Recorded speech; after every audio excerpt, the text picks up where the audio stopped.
Good morning or afternoon, and welcome to your first video on Chapter 13. So today we're talking about the formula for the nth term arithmetic sequence. And so your formula is t sub n equals t sub 1, so your first term, plus, in parentheses, n minus 1 times d. So d is your difference when you look at your sequence.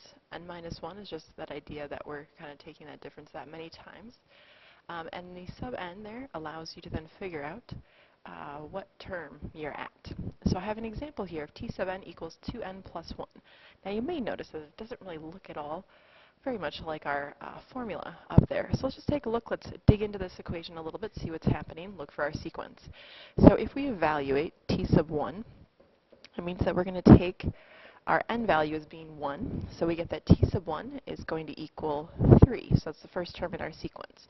If we do the same thing, so let's look at t sub 2, we get 2 times 2, because again, n will then be 2. That's going to equal 5.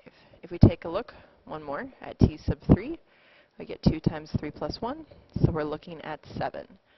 So our sequence is 3, 5, 7, and again, you could keep going and look for any term you wanted to, based on the fact that we have that formula. Now, if you look at our equation here, it doesn't really seem like we've got our first term in there, right? The 3 isn't really showing up. So let's just take a look at creating the formula for this sequence.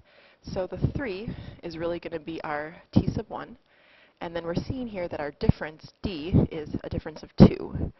So if we write our formula, t sub n, we are going to take our first term, so 3, plus n minus 1, n minus 1, and then times our d value of 2. So again, the equations don't look the same, but when you then simplify the right side, we get that t sub n, distributing the 2. So we get that t sub n will equal 2n plus 1. And so we notice that formula then is the same as our initial formula. So the formula for the arithmetic sequence, when we simplify it, will typically not look exactly like the formula, but that is how we get it.